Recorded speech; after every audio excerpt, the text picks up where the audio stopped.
नमस्कार, मैं अभिमन्यु कुमार। एक शीर्षक लेके आए हैं संवाद लेखन। संवाद लेखन क्या है? संवाद लेखन भी एक महत्वपूर्ण कला है। जब दो व्यक्ति किसी विषय पर बातचीत करते हैं तो उस समय बातचीत को संवाद कहते हैं, अर्थात दो लोगों की परस्पर बातों को एक संवाद कह सकते हैं। इसी बातचीत को यदि लिखित रूप में दिया जाए तो यह संवाद लेखन कहलाएगा। सामान्यतः संवाद लेखन किसी विशेष विषय पर प्रश्नोत्तरी शैली में लिखा जाता है या वार्तालाप के तुलना में अधिक औपचारिक होता है। वार्तालाप में दो या दो से अधिक व्यक्ति भी सम्मिलित हो सकते हैं। यह सामान्यतः परिचित लोगों में होता है, जिससे किसी औपचारिकता का विशेष रूप से पालन नहीं किया जाता है। संवाद लेखन की विशेषता। एक अच्छे और रोचक संवाद लेखन के निम्नलिखित विशेषताएं अपेक्षित हैं। संबोधन, स्वाभाविकता, अवसरानुकूल स्थान और अवसर और शैली। संबोधन संवाद लेखन में संबोधन का अत्यंत महत्वपूर्ण स्थान रहता है। यह संबोधन ही है जो संवाद की दिशा और दशा दोनों बदल देते हैं। उदाहरणार्थ, हम अपने मित्र और सगे संबंधियों को बहुत प्यार से संबोधित करते हैं, किंतु हमें अपने शत्रु से भी प्यार भरे संबोधन के साथ संवाद का आरंभ करना चाहिए। स्वाभाविकता। बातचीत या संवाद में किसी भी प्रकार की कृत्रिमता यानी ऐसा बनावटी नहीं होना चाहिए। स्वाभाविक संवाद अधिक प्रभावशाली होता है। सोच समझ कर किए गए संवाद के स्थान पर दिल की आवाज़ के आधार पर बनाकर की गई बातचीत अधिक प्रभावशाली होती है। अवसरानुकूल स्थान और अवसर के अनुरूप संवाद में किया जाए तो यह अत्यंत प्रभावशाली होता है। उदाहरण विवाह और मृत्यु विपरीत परिस्थितियां हैं। दोनों में संवाद का बिल्कुल अलग अलग भाव प्रस्तुत किया जाना चाहिए। शैली। संवाद लेखन की शैली प्रभावशाली, स्वाभाविक और सहज होनी चाहिए। संवाद को शैली की तरह प्रस्तुत किया जाना चाहिए। इसके आगे पेज में देखते हैं कि संवाद लेखन की महत्वपूर्ण बातें। संवाद लेखन के लिए महत्वपूर्ण तथ्य है। संवाद लेखन की भाषा सरल, सहज, संक्षेप लेकिन कलात्मक होनी चाहिए। संवाद विषय तथा पात्रों के अनुकूल होना चाहिए। संवाद लेखन में विराम चिन्हों का यथासंभव उचित प्रयोग किया जाना चाहिए। संवाद प्रायः प्रश्नोत्तरी शैली में होता है, लेकिन कभी कभी आदेशात्मक शैली में भी होता है। प्रश्नोत्तरी शैली के संवाद में जिस काल में प्रश्न किया है उसी काल में उत्तर दिया जाता है। आदेशात्मक शैली में दिए जाने वाले उत्तर प्रायः भूतकाल अथवा वर्तमान काल में होते हैं। ठीक है, अब देखते हैं संवाद लेखन संवाद शैली वार्तालाप का कुछ उदाहरण। जैसे महंगाई और पिस्ता आम आदमी विषय पर समाज के दो समान व्यक्तियों का संवाद। रमेश और मनीष का। रमेश का मनीष तुम कैसे हो? कहीं जरूरी काम से जा रहे हो क्या? मनीष हाँ रमेश, राशन की दुकान से चीनी और गेहूं लाने जा रहा हूँ। रमेश, चीनी तो ठीक है, लेकिन गेहूं की क्वालिटी तो सरकारी राशन की दुकान में अच्छी नहीं होती है। रमेश, देखो रमेश, मनीष कहता है, देखो रमेश, जब खाने के लाले पड़े हों तब गुणवत्ता अर्थात क्वालिटी पर ध्यान नहीं देना चाहिए। रमेश, हाँ, मैं तुम्हारी बात समझ सकता हूँ। रमेश, महंगाई थोड़ी बहुत रहे तो आदमी झेल भी दे, लेकिन यहाँ तो सभी सामानों के दाम आसमान छू रहे हैं। कम से कम गेहूँ सस्ता मिलेगा तो रोटी तो खाने को मिलेगी। हाँ रमेश, हाँ, तुम बात बिल्कुल सही कह रहे हो। महंगाई के कारण तो भूख मरने की नौबत आ गई है। ठीक है, अंत में यह भी बता कर सकते हैं यहाँ मनीष, ठीक है रमेश, मैं चलता हूँ। ठीक है, ओके, ठीक है, बाय। ऐसा करके इस संवाद को समाप्त कर सकते हैं। दूसरा संवाद देखते हैं कि अध्यापक और शिक्षक के आपसी संवाद को लगभग 50 शब्दों में लिखिए।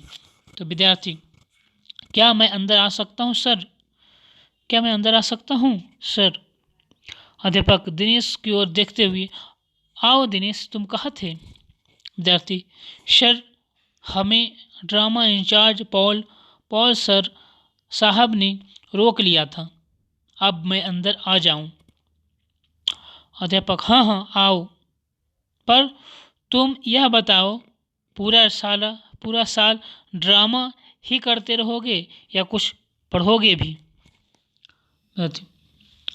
विद्यार्थी, सर, मुझे सारे पाठ याद हैं, होमवर्क भी पूरा है। अच्छा। अध्यापक, अच्छा, वेरी गुड, पर यह ड्रामेबाजी तुम्हारी पढ़ाई में खलल नहीं डालेगी? विद्यार्थी, नहीं सर, पढ़ाई मेरी प्राथमिकता है और अभिनय मेरी अभिरुचि। इन दोनों में संतुलन बनाकर चलूँगा। अध्यापक, वेरी गुड दिनेश, तुमसे बात करके मुझे बहुत अच्छा लगा, धन्यवाद। तो इस प्रकार यह दूसरा वार्तालाप था। अब एक उदाहरण और देखते, तीसरा वार्तालाप। गांव में बाढ़ आ गई है। दो मित्र आपस में बाढ़ की सहायता के लिए जाना चाहते हैं। उसके मध्य हुआ संवाद लगभग 50 शब्दों में लिखें। अंकुश, दिनेश, आज मैं समाचार पत्र पढ़ा। दिनेश, हाँ मित्र, बाढ़ के कारण गांव वालों का बुरा हाल हो गया है। सारी फसलें नष्ट हो गई है। गांववासी बेघर हो गए हैं। प्रशासन उन्हें फिर से बसाने का प्रयास कर रहा है। अंकुश, मित्र, मेरा मन कर रहा है कि कुछ किया जाए। दिनेश, हमारे पास साधन भी तो नहीं है। अंकुश, हम अपने लिए लोगों से मांग कर कुछ साधन जुटा तो सकते ही हैं। दिनेश, तो चले। अंकुश, नेकी और पूछ-पूछ, मैं तैयार होकर आ रहा हूँ। दिनेश, ठीक है, मैं इंतजार कर रहा हूँ। इस प्रकार यह संवाद हुआ। एक और संवाद देखते हैं, उदाहरण। स्कूल जाते समय बच्चों को देखकर काम पर जाते हुए श्रमिक बच्चों के बीच संवाद को लगभग 50 शब्दों में लिखें।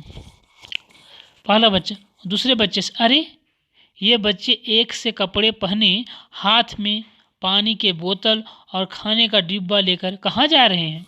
दूसरा बच्चा, अरे तुम्हें नहीं पता, ये सब स्कूल जा रहे हैं। पहला बच्चा, स्कूल क्या होता है? वहाँ ये सब क्या करते हैं? दूसरा बच्चा, स्कूल पढ़ने की जगह होती है, वहीं ये सब पढ़ते हैं। पहला बच्चा, हम स्कूल क्यों नहीं जाते हैं? दूसरा बच्चा, हम गरीब हैं ना, हमें पैसे कमाने के लिए काम पर जाना पड़ता है। पहला बच्चा, मेरा मन स्कूल जाने को करने लगा है, क्या मैं स्कूल जा सकता हूँ?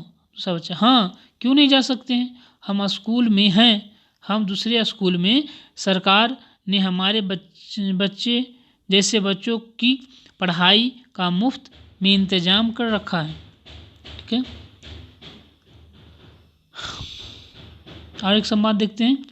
त्यौहार पर हमारे जीवन का महत्व का संदेश देते हुए बातचीत संवाद करते हुए दादा और पोते के संवाद को 50 शब्दों में लिखें।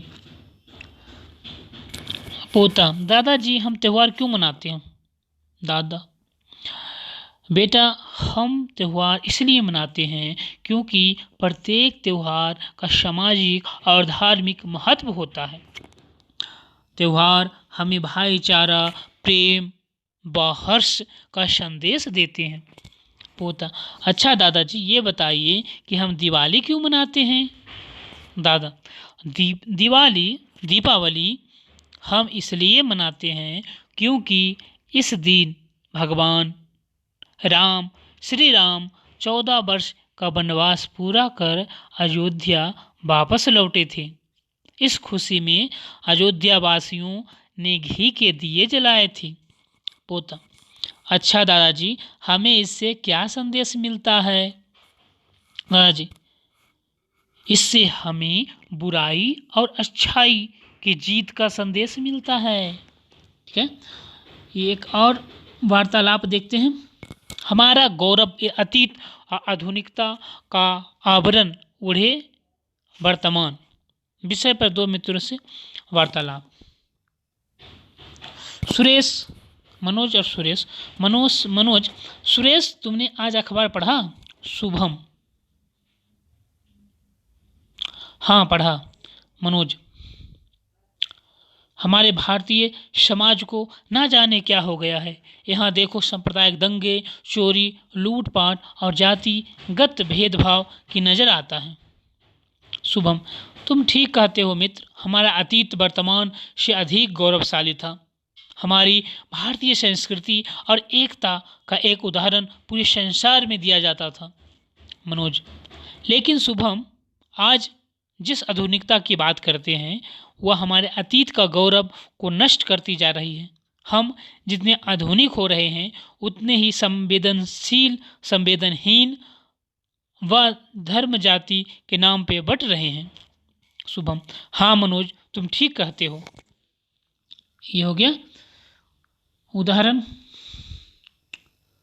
तो इस संवाद शैली संवाद लेखन को देखें और लिखने का प्रयास करें।